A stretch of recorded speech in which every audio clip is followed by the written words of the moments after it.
DSC నియామకాల్లో అవకతవకలు జరిగాయంటూ YCP చేస్తున్న అసత్య ప్రచారాలను ఖండిస్తూ విజయవాడలో విద్యార్థులంతా భారీ ర్యాలీ చేపట్టారు.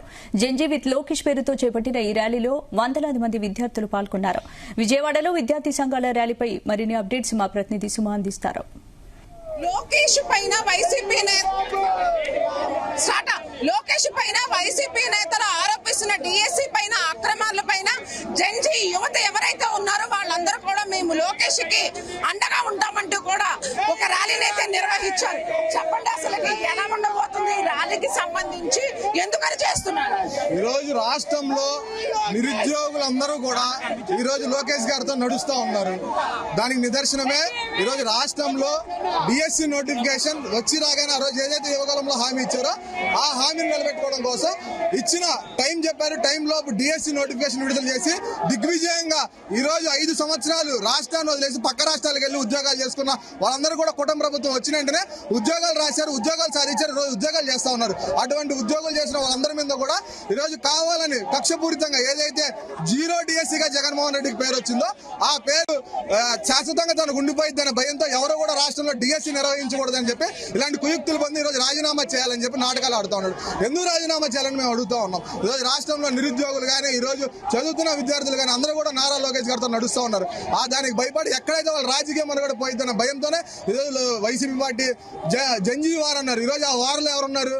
ముసలోళ్ళు ముత్తగోళ్ళు మీ పార్టీలో రాజకీయ నిరుద్యోగులు తప్ప ఒక జంజీ అయినా ఉన్నాడని చెప్పి మేము ప్రశ్నిస్తా ఉన్నాం. ఈ రోజు కావాలంటే జంజీ చూడండి, విజయవాడ నగరంలో జంజీలు నడుస్తూ ఉంటే ఎలా ఉందో ఈ రోజు జంజీలు లోకేష్ అన్న సపోర్ట్ ఇస్తే ఎలా ఉందో కూడా చూడమని చెప్తా ఉన్నాం ఈ రోజు వైసీపీ వాళ్ళకి. మీరు చెప్పండి, అసలు చూసుకుంటే అక్రమాలు అంటూ జరిగాయంటూ కూడా వైసీపీ ఎవరైతే ఉన్నారో వాళ్ళందరినీ కూడా డిఎస్సీలో అక్రమాలకు పాల్పడిన ఎవరైతే మోసపోయారో వాళ్ళందరినీ కూడా తీసుకొని వస్తామంటూ కూడా చెప్పడం అయితే జరుగుతుంది. దాని మీద 2019 ఎన్నికల్లో డిఎస్సీ ఇస్తామని హామీ ఇచ్చినటువంటి జగన్మోహన్ రెడ్డి 5 సంవత్సరాల్లో ఒక్క డిఎస్సీ కూడా ఇవ్వాల.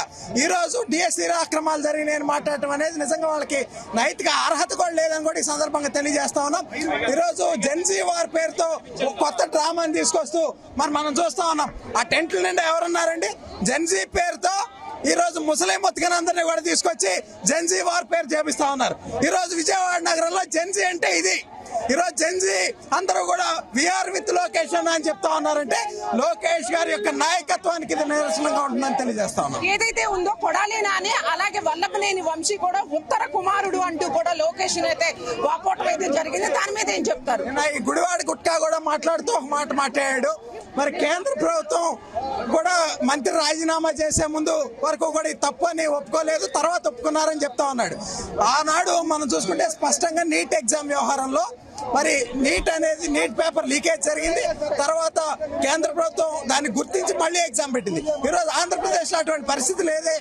ఏ ఒక్క అభ్యర్థి కూడా మాకు అన్యాయం జరిగిందని చెప్పలేదే. జగన్మోహన్ రెడ్డి ప్రెస్ మీట్ లో పెట్టినటువంటి ఫేక్ అభ్యర్థులందరినీ కూడా ఈరోజు ఐఏఎస్ ఆఫీసర్లు కూర్చుని నిజాలన్నీ కూడా తెలియజేశారు. వైఎస్ఆర్ కాంగ్రెస్ పార్టీ నాయకులు డిఎస్సీ వ్యవహారంలో ఒక న్యూసెన్స్ చేద్దాం అనుకున్నారు.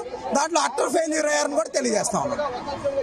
లోకేష్ ఏదైతే వాపోతున్నారో లోకేష్ మీద ఆరోపణలు అయితే ఏదైతే చేస్తున్నారో వైసీపీ నేతలందరూ కూడా కక్షపూర్తిగానే లోకేష్ చేస్తున్న విద్యారంగం దానిపైన డిఎస్సీల పైన ఉద్యోగాలు ఏదైతే ఇచ్చారో వాళ్ళందరూ వైసీపీ నేతలు కక్షపూర్తిగానే చేస్తున్నారంటూ కూడా ఎవరైతే ఉన్నారో ఈ విద్యార్థులందరూ కూడా పెద్ద ర్యాలీని అయితే నిర్వహించారు. లోకేష్ ఏది చేసినా మంత్రి విద్యార్థులకి అన్నిటికీ ఉపయోగకరంగా అలాగే ఉద్యోగాలు ఇచ్చే రీతిగా కూడా ఎప్పుడు లోకేష్ గా ఉంటారు అంటూ కూడా విద్యార్థి సంఘాలు చెప్తున్న పరిస్థితి నెలకొంది. కెమెరామెన్ శ్రావణ్ తో సుమా ఉపేందర్, జీ తెలుగు న్యూస్, విజయవాడ.